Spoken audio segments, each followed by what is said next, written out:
Sunana lokaci. Mai gidan kiɗa. Gaske.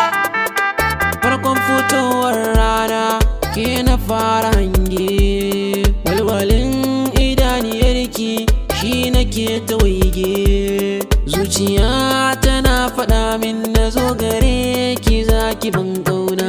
Kinga ke kadai nake yi waso, zuciya ta zama na kwanso. Kalmar rabuwa duk mai so bai so, kinga ke kadai kike ɗeban kewa. Inna so akwai yarda, zuciya ta so yahuda. Dan fulani ke rike sanda, kalli sanki ya yahuda. Yar fara-fara kina da kyau ga kwalliya, gashi na kan kyara gadon baya. Murmushin kina ɗima wata kunya-kunya, ta kunki da gwas-gwas ba hayaniya. Doguwa kamar baturiya, hakika kin fi mun matan duniya.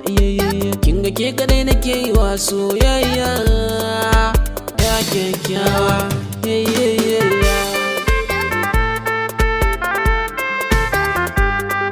Ki bani dama zan furta abin da ke rai da zuciya. Idan kin amince ni da ke ɗaya zan ɗawainiya. Faɗa wa zuciyarki ta samu wanda zai kula da ita, ko da a damuwa take ni ne zan yaye mata, ko da tana biɗar ruwa na sauri-sauri zan kawowa. A zahiri na gaskiya ba za na barki ba, ko da ku duniyar gaba kowa. Rike hakan kar da ki manta, alƙawari na yi ba zan karya ba. Masoyiya kina nan a zuciya, wuya da daɗi a tara duka mata na duniya gami da kuɗi.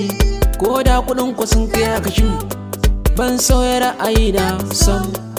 So na gaskiya na kai miki har ciki na maƙoƙon zuciya.